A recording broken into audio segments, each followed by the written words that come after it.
Hello दोस्तों, मैं राहुल और मैं आप सभी का स्वागत करता हूं आपके अपने यूट्यूब चैनल स्टडी स्टूडियो में। दोस्तों, आज की वीडियो में हम 11 अगस्त की फर्स्ट शिफ्ट, सेकेंड शिफ्ट और थर्ड शिफ्ट में जितने भी क्वेश्चन जीके जीएस के पूछे गए हैं उनको सभी क्वेश्चन मैं आपको आज की वीडियो में कराने वाला हूं।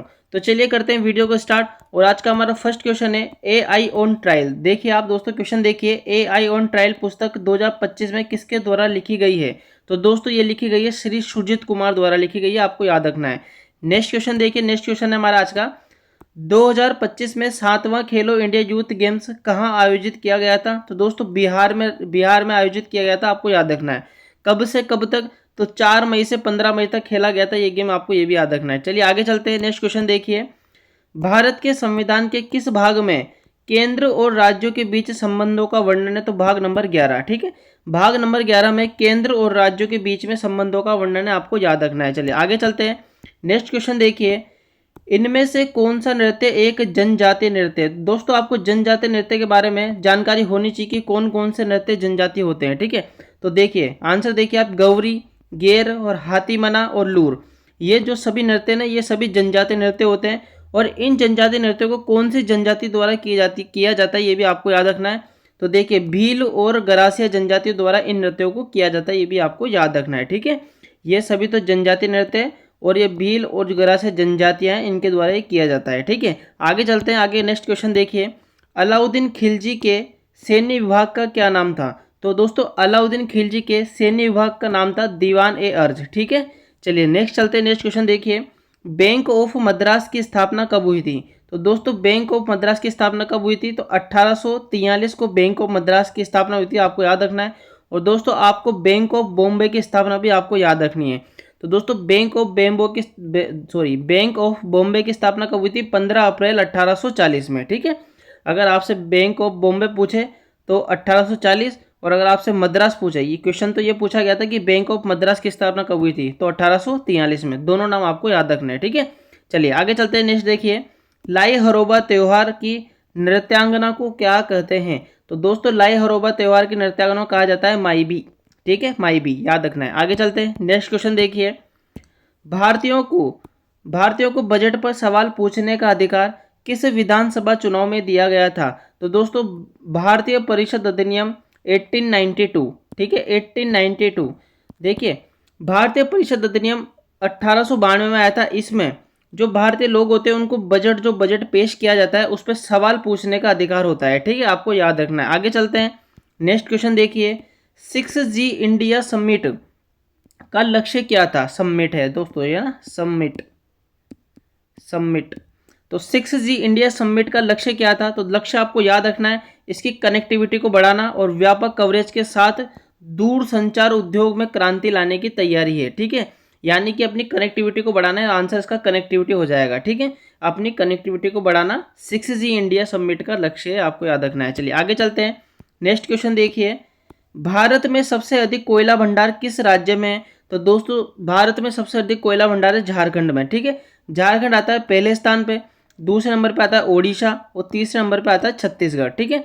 तो यहाँ से पहले नंबर सबसे अधिक पूछा है तो झारखंड इसका राइट आंसर हो जाएगा। आगे चलते हैं।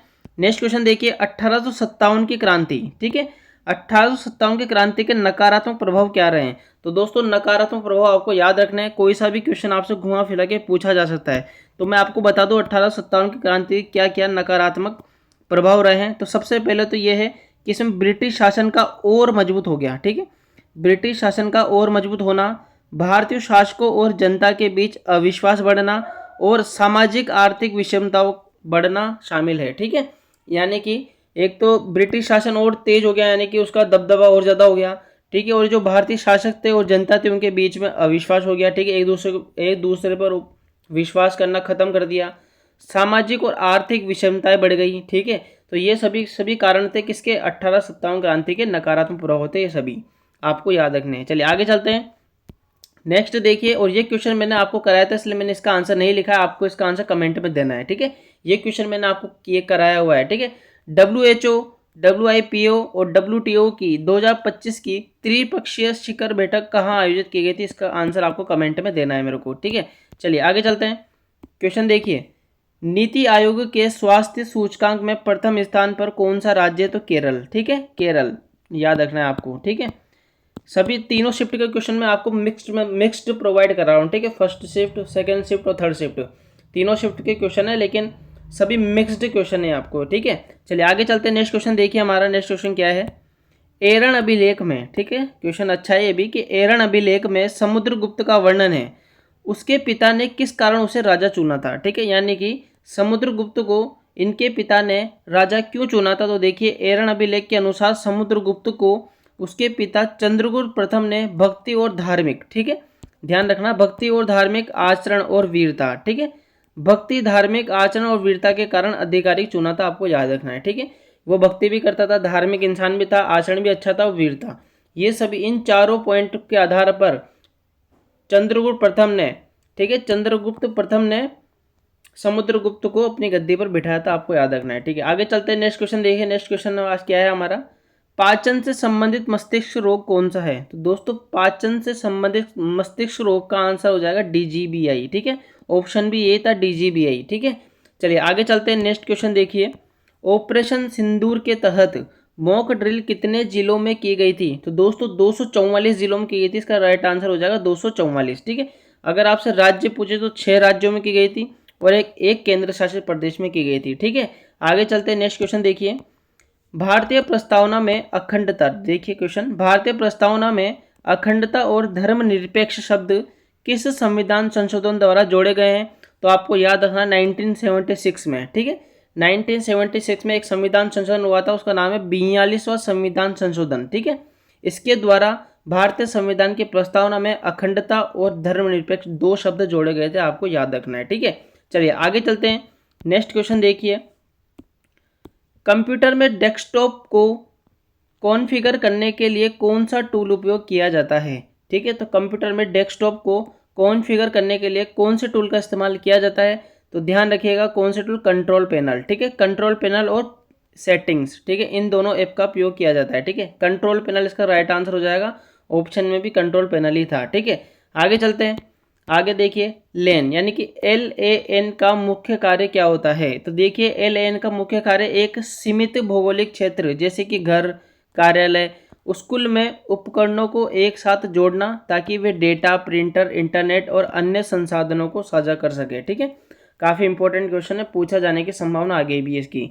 चलिए आगे चलते हैं। नेक्स्ट क्वेश्चन देखिए, 295 विमान निर्माण हेतु टाटा एयरक्राफ्ट कॉम्प्लेक्स का उद्घाटन कहाँ किया गया था। तो आपको याद रखना है गुजरात, और गुजरात में भी अगर आपसे पूछा जाए तो वडोदरा में, ठीक है। थोड़ा डीपली अगर आपसे पूछ लिया जाए तो वडोदरा में किया गया था, ठीक है। टाटा एडवांस कंपनी है, आपको याद रखना है, ठीक है। चलिए आगे चलते हैं। नेक्स्ट क्वेश्चन थे, और दोस्तों इसकी जो PDF है ना, आपको वो PDF आपको मिल जाएगी हमारे टेलीग्राम चैनल पर, ठीक है। टेलीग्राम चैनल मिल जाएगी, लिंक आपको डिस्क्रिप्शन में मिल जाएगा उसका, ठीक है। चलिए आगे चलते हैं। नेक्स्ट क्वेश्चन देखिए, भारतीय नौसेना ने, ठीक है, भारतीय नौसेना ने हाल ही में किस लैंडिंग शिप को अंडर वाटर में परिवर्तन किया है। तो INS गुलदार, ठीक है, INS गुलदार को याद रखना है आपको, INS गुलदार शिप को अंडर वाटर में परिवर्तन करने की सोच रहे हैं, आपको याद रखना है, ठीक है। चलिए आगे चलते हैं। नेक्स्ट क्वेश्चन देखिए, उत्तर पश्चिम में शुष्क वायुदाब का मुख्य कारण क्या है। तो पश्चिमी विक्षोभ है, आपको याद रखना है, ठीक है। उत्तर पश्चिम में शुष्क वायुदाब का मुख्य कारण क्या है, पश्चिमी विक्षोभ। चलिए आगे चलते हैं। भारत के कितने राज्यों की सीमा नेपाल से लगती है।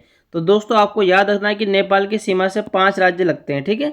5 राज्य कौन कौन से, तो उत्तराखंड, उत्तर प्रदेश, बिहार, पश्चिम बंगाल और सिक्किम, ये सभी 5 राज्य नेपाल की सीमा से टच होते हैं, आपको याद रखना है। चलिए आगे चलते हैं। नेक्स्ट क्वेश्चन देखिए, नरम दल ने किस प्रकार स्वतंत्रता की मांग की थी। तो आपको इसको डीपली पढ़ना है थोड़ा, ठीक है, कि नरम दल ने किस प्रकार स्वतंत्रता की मांग की थी। तो देखिए, नरम दल जिसे उदारवादी या नरमपंथी भी कहा जाता है ने स्वतंत्रता की मांग ब्रिटिश शासन के भीतर संवैधानिक सुधारों के माध्यम से की।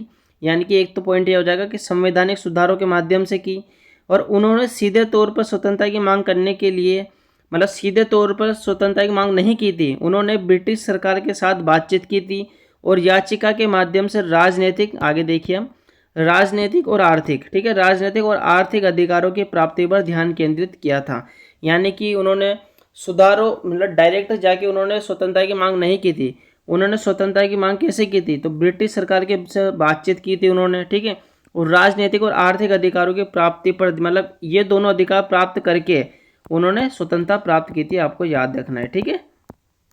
चलिए आगे चलते हैं, नेक्स्ट क्वेश्चन देखिए, सर्वेंट ऑफ इंडिया सोसाइटी की स्थापना किसने की थी? काफ़ी इंपॉर्टेंट क्वेश्चन, लगा लेना इसको, ठीक है। सर्वेंट ऑफ इंडिया सोसाइटी की स्थापना किसने की थी और कब की गई थी बता देता हूँ मैं आपको। 12 जून 1905 को महाराष्ट्र के पुणे में गोपाल कृष्ण गोखले द्वारा की गई थी। किसकी स्थापना?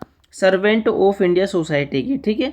आपको सन भी पता लग गया, कब की थी, किसने की थी ये भी पता लग गया, और कहाँ पर की थी ये भी पता लग गया। आगे चलते हैं, नेक्स्ट क्वेश्चन देखिए, भारत में 2025 में औसत जीवन प्रत्याशा कितनी है? तो देखिए आप, भारत में 2025 में औसत जीवन प्रत्याशा कितनी है? तो 2025 में भारत में जन्म के समय औसत जीवन प्रत्याशा लगभग 72.48 है, ठीक है, 72.48। चलिए आगे चलते हैं, नेक्स्ट देखिए, कंबोडिया और थाईलैंड ने अपने संघर्ष के संबंध में किस यूएन संगठन में अपील की थी? मतलब जो संघर्ष चल रहा है इनके, उसको रोकने के लिए, युद्ध को संघर्ष को रोकने के लिए कहाँ पर अप्लाई किया था इन्होंने, दोनों ने किस यूएन संगठन में अप्लाई किया? तो देखिए, संयुक्त राष्ट्र सुरक्षा परिषद यानी कि यूएनएससी, ठीक है, यूएनएससी में अप्लाई की थी, याद रखना है आपको, ठीक है, अपील की थी इन्होंने। चलिए आगे चलते हैं, आगे देखिए, आइकिया, ठीक है, आइकिया किस देश की कंपनी है? तो स्वीडन की कंपनी, आपको याद रखना है आइकिया। आगे चलते हैं, आईएनएस तपस्या क्या है? तो दोस्तों आईएनएस तपस्या भारतीय नौसेना की बढ़ती शक्ति का प्रतीक है, ठीक है, ये भी याद रखना। आगे चलते हैं, नेक्स्ट क्वेश्चन देखिए, नगर पालिका का गठन, काफ़ी इंपॉर्टेंट है ये, कि नगर पालिका का गठन संविधान के किस अनुच्छेद में है? तो 243 और भाग इसका क्यू, ये भाग का नाम होता है दोस्तों, ठीक है, ये भाग होते हैं, मतलब अनुच्छेद के अंदर भी भाग होते हैं, जैसे अनुच्छेद नंबर 1 हो गया, उसके अंदर A B C D ऐसे होते हैं, तो अनुच्छेद तो है 243 और भाग है क्यू। चलिए आगे चलते हैं, हैदराबाद रियासत को भारत में विलय के लिए कौन सा सैन्य अभियान चलाया गया था? तो ऑपरेशन पोलो, ठीक है, ये भी आपको याद रखना है। आगे चलते हैं, नेक्स्ट क्वेश्चन देखिए, निम्न में से कौन सी तरंग अनुदैर्ध्य तरंग है? ध्वनि तरंग या प्रकाश तरंग, मतलब इन दोनों में से कौन सी अनुदैर्ध्य तरंग है? तो मैं आपको बता दूं, ध्वनि तरंग, ठीक है, ध्वनि तरंग एक अनुदैर्ध्य तरंग है, जबकि जो प्रकाश तरंग है वो एक अनुप्रस्थ तरंग है, ये भी आपको याद रखना है। चलिए आगे चलते हैं, आगे देखिए, लक्षद्वीप के दक्षिण में कौन सा देश है? तो दोस्तों लक्षद्वीप के दक्षिण में मालदीव है, आपको याद रखना है। आगे चलते हैं, नेक्स्ट देखिए, 2025 एशियाई शीतकालीन खेल किस देश में आयोजित किए गए थे? तो चीन में किए थे, चीन के हार्बिन शहर में किए थे, आपको ये भी याद रखना है, ठीक है।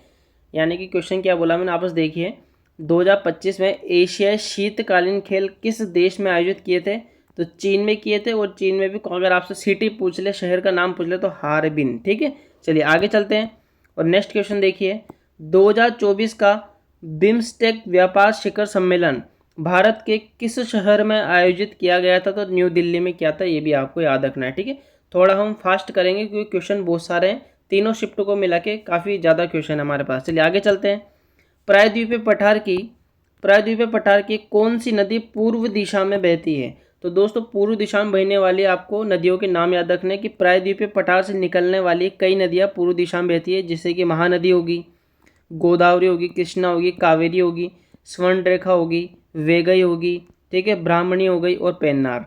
ये सभी जो नदियां हैं, ये नदी पूर्व दिशा में बहती है, आपको याद रखना है। और ये नदी कहाँ गिरती है? बंगाल की खाड़ी में जाकर गिरती है, आपको ये भी याद रखना है, ठीक है। और इन नदी के अलावा अगर आपको ऑप्शन में कोई और दूसरा ऑप्शन मिल जाए तो उसको गलत कर देना। चलिए आगे चलते हैं, आगे देखिए, ऑपरेशन ब्रह्मा मिशन किस देश ने म्यांमार के लिए लॉन्च किया था? तो भारत ने किया था, आपने, ठीक है, इंडिया ने किया था। तो ऑपरेशन ब्रह्मा कब लॉन्च हुआ था, पहले आपको याद रखना है, तो 28 मार्च 2025, ठीक है। तो ऑपरेशन ब्रह्मा 28 मार्च 2025 को म्यांमार और थाईलैंड में आए विनाशकारी भूकंप के बाद भारत सरकार द्वारा शुरू किया गया था। अगर आपसे यहाँ पर म्यांमार की जगह थाईलैंड भी पूछा जाता है, जैसे कि क्वेश्चन ये बनता है कि ऑपरेशन ब्रह्मा मिशन किस देश ने थाईलैंड के लिए लॉन्च किया था, तो भी आंसर भारत ही होता है, ठीक है, तो भी आंसर इंडिया ही होता है, आपको ये भी याद रखना है। चलिए आगे चलते हैं, नेक्स्ट क्वेश्चन देखिए, भारत के 23वें विधि आयोग के अध्यक्ष के रूप में किसे नियुक्त किया गया है? तो दिनेश माहेश्वरी जी को नियुक्त किया गया है, ये भी आपको याद रखना है। नेक्स्ट क्वेश्चन देखिए, एलपीजी सुधार 1991 के समय भारत के प्रधानमंत्री कौन थे? तो तो पीवी नरसिम्हा राव थे। अभी ये भी आपको याद रखना है। एक बात आपको ये भी याद रखनी है कि एलपीजी सुधार कब हुआ था, तो 1991 में। ठीक है, ये भी आपको डेट नोट कर लेनी है। ठीक है, चलिए आगे चलते हैं। आगे देखिए, नेक्स्ट क्वेश्चन देखिए हमारा, निम्नलिखित में से कौन सा बैंक कृषि और ग्रामीण क्षेत्रों को ऋण प्रदान करता है? यानी कि कौन सा बैंक है जो कृषि और ग्रामीण दोनों क्षेत्रों में ऋण प्रदान करता है? तो आरबीआई। ठीक है, आरबीआई यानी रिजर्व बैंक ऑफ इंडिया। ठीक है, याद रहेगा। चलिए नेक्स्ट क्वेश्चन देखिए। नेक्स्ट क्वेश्चन देखिए, विश्व आर्थिक मंच। चलिए क्वेश्चन देखिए, नेक्स्ट क्वेश्चन देखिए, विश्व आर्थिक मंच 2025 का आयोजन कहाँ किया गया था, या फिर कहाँ पर किया गया था, ये पूछा आपसे। तो स्विट्जरलैंड में किया गया था। उस स्विट्जरलैंड में कहाँ पे किया था? दावोस में। ठीक है, आपको ये भी याद रखना है। यानी कि स्विट्जरलैंड तो किया था, और स्विट्जरलैंड के अंदर सिटी पूछा आपसे तो दावोस में किया था, आपको याद रखना है। आगे चलते हैं, नेक्स्ट क्वेश्चन देखिए, आवर्त सारणी के पी ब्लॉक का इनमें से कौन सा तत्व है? ठीक है, तो पी ब्लॉक के तत्वों के नाम आपको याद होने चाहिए। तो देखिए, आवर्त सारणी में पी ब्लॉक के तत्वों के समूह में मतलब 13 से लेकर 18 तक। ठीक है, 13 से लेकर 18 तक के तत्व शामिल होते हैं पी ब्लॉक में, जिसमें कौन कौन से? देखिए, बोरोन होता है, कार्बन होता है, नाइट्रोजन होता है, ऑक्सीजन होता है, फ्लोरीन होता है, और उत्कृष्ट गैसें होती है जैसे कि हीलियम होगी, नियन होगी और आर्गन। ये सभी पी ब्लॉक के तत्व आपको याद रखना है। ठीक है, इनमें से अगर कोई दूसरा अगर आपको ऑप्शन में मिल जाता है तो उसको रॉन्ग कर देना। चलिए आगे चलते हैं। नेक्स्ट क्वेश्चन देखिए हमारा, भारत का वह पड़ोसी देश जो हिंद महासागर में स्थित है और चारों तरफ से पानी से घिरा हुआ है, तो वो देश है मालदीव। ठीक है, ये भारत का पड़ोसी देश है जो कि चारों तरफ से पानी से घिरा हुआ है। ठीक है, और हिंद महासागर में स्थित है। ठीक है, चलिए आगे चलते हैं। नेक्स्ट क्वेश्चन देखिए, दक्षिणी गोलार्ध में कौन सा महाद्वीप स्थित है? तो सबसे दक्षिणी गोलार्ध आपसे पूछा है। ठीक है, तो सबसे दक्षिणी गोलार्ध में कौन सा महाद्वीप स्थित है? तो ऑस्ट्रेलिया, याद रखना है। ठीक है, आगे चलते हैं। मलेरिया किससे होता है? नेक्स्ट क्वेश्चन है हमारा कि मलेरिया किससे होता है? तो आपको पता होना चाहिए कि एनाफ्लीज मच्छर होता है, मादा एनाफ्लीज मच्छर, उसके काटने से मनुष्य में फैलता है मलेरिया। ठीक है, अगर आपसे मलेरिया में पूछा जाए कि मलेरिया किस प्रकार की बीमारी, तो आपको याद रखना है एक संक्रामक बीमारी, ये भी आपको याद रखना है। ठीक है, मलेरिया एक संक्रामक बीमारी है। और अगर आपसे मलेरिया का परजीवी का नाम पूछ ले तो परजीवी का नाम होता है प्लाज्मोडियम। ठीक है, प्लाज्मोडियम होते हैं। 3-4 क्वेश्चन यहाँ से आपके क्लियर हो गए होंगे। चलिए आगे चलते हैं। नेक्स्ट देखिए, कंप्यूटर में रैम। ठीक है, कंप्यूटर में रैम का कार्य क्या होता है? तो दोस्तों, कंप्यूटर में रैम का मुख्य कार्य सक्रिय प्रोग्रामों और फाइलों को अस्थायी रूप से संग्रहित करना होता है, यानी कि सेव करना। ठीक है, सेव करना। चलिए आगे चलते हैं। नेक्स्ट देखिए, देवी आंदोलन। देवी आंदोलन किस राज्य से संबंधित है? तो दोस्तों, देवी आंदोलन, जिसे चिपको आंदोलन के नाम से भी जाना जाता है, उत्तराखंड राज्य से संबंधित है, आपको याद रखना है। चलिए आगे देखिए। नेक्स्ट क्वेश्चन देखिए हमारा, मिजोरम राज्य की आधिकारिक भाषा क्या है? तो दोस्तों, मिजोरम राज्य की आधिकारिक भाषा का नाम है मिजो। ठीक है, नेक्स्ट देखिए। नेक्स्ट क्वेश्चन, धन विधेयक का वर्णन भारतीय संविधान के किस अनुच्छेद में किया गया? तो अनुच्छेद नंबर 110 में। अनुच्छेद नंबर 110 में धन विधेयक का वर्णन है, आपको याद रखना है। चलिए नेक्स्ट देखिए, मंत्री परिषद और मंत्रिमंडल में क्या अंतर है? तो दोस्तों, क्वेश्चन काफ़ी इंपॉर्टेंट है, याद रखिएगा। तो मंत्री परिषद और मंत्रिमंडल में क्या अंतर है? देखिए, मंत्री परिषद एक बड़ा समूह होता है जिसमें सभी स्तर के मंत्री, जैसे कैबिनेट मंत्री हो गया, राज्य मंत्री हो गया और उप मंत्री शामिल होते हैं।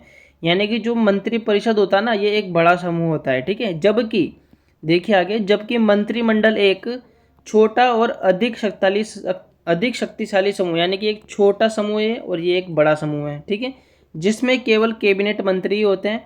ठीक है, यानी कि जो मंत्रिमंडल होता है ना, इसमें ओनली कैबिनेट मंत्री ही होते हैं, और मंत्रिमंडल जो होता है वो मंत्री परिषद का ही एक हिस्सा होता है। ठीक है, यानी कि ये मंत्री परिषद जो होता है ना, ये बड़ा समूह है, और जबकि जो मंत्रिमंडल है एक छोटा समूह है। ठीक है, मंत्री परिषद में कौन कौन होता है? तो कैबिनेट मंत्री होते हैं, राज्य मंत्री होते हैं, उप मंत्री होते हैं। ठीक है, परंतु मंत्रिमंडल में केवल और केवल कैबिनेट मंत्री होते हैं, ये भी आपको याद रखना है। चलिए आगे चलते हैं। नेक्स्ट क्वेश्चन देखिए हमारा। तो ये दोस्तों इतने ही क्वेश्चन थे, देखिए आप। ठीक है, ये सभी क्वेश्चन मैंने आपको करा दिए। इसके अलावा मैं आपको थोड़ी बहुत और बता देता हूँ मैथमेटिक्स में क्या क्या पूछा जा रहा है। ठीक है दोस्तों, तो दोस्तों देखिए, मैथ की बात करूँ मैं, ठीक है दोस्तों, मैथ्स की बात करूँ तो परसेंटेज से 2 क्वेश्चन पूछे जा रहे हैं, CI और SI। ठीक है, CI यानी कंपाउंड इंटरेस्ट, और यानी कि चक्रवृद्धि ब्याज और साधारण ब्याज और चक्रवृद्धि ब्याज, इससे क्वेश्चन पूछा है 3। इन दोनों को मिला के 3 क्वेश्चन आपसे पूछे जा रहे हैं। ठीक है। एडवांस मैथ्स की बात करूँ मैं, एडवांस मैथ्स की बात करूँ तो 3 क्वेश्चन एडवांस मैथ्स से पूछे जा रहे हैं। इसके अंदर सब कुछ आ चुका है, ठीक है। एलजेब्रा भी आ चुका है, इसके अंदर ट्रिग्नोमेट्री सब आ गया इसके अंदर, ठीक है। 3 से ज़्यादा क्वेश्चन नहीं आ रहे इसके अंदर, ठीक है। टाइम एंड डिस्टेंस की बात करूँ मैं, टाइम एंड डिस्टेंस की, तो इससे भी क्वेश्चन आ रखे हैं। टाइम एंड डिस्टेंस से आ रखे हैं 3 क्वेश्चन, ठीक है। तो ये आपको याद रखना है। तो दोस्तों आज की वीडियो से इतना है। और दोस्तों इसकी जो पीडीएफ है ना, आपको ये जो मैंने पढ़ाया है आपको आज की वीडियो में, इसकी पीडीएफ आपको हमारे टेलीग्राम चैनल में मिल जाएगी, जो उसका लिंक, और जो टेलीग्राम का लिंक है वो आपको डिस्क्रिप्शन में दे दूंगा। वहाँ पे क्लिक करके आप इस पीडीएफ को एक बार जरूर पढ़ लीजिएगा, ठीक है। तो दोस्तों आपको वीडियो अगर आपको अच्छी लगी हो तो चैनल को सब्सक्राइब जरूर करिएगा, ठीक है। तो चलिए मिलते हैं नेक्स्ट वीडियो में। आज की वीडियो में सिर्फ इतना ही।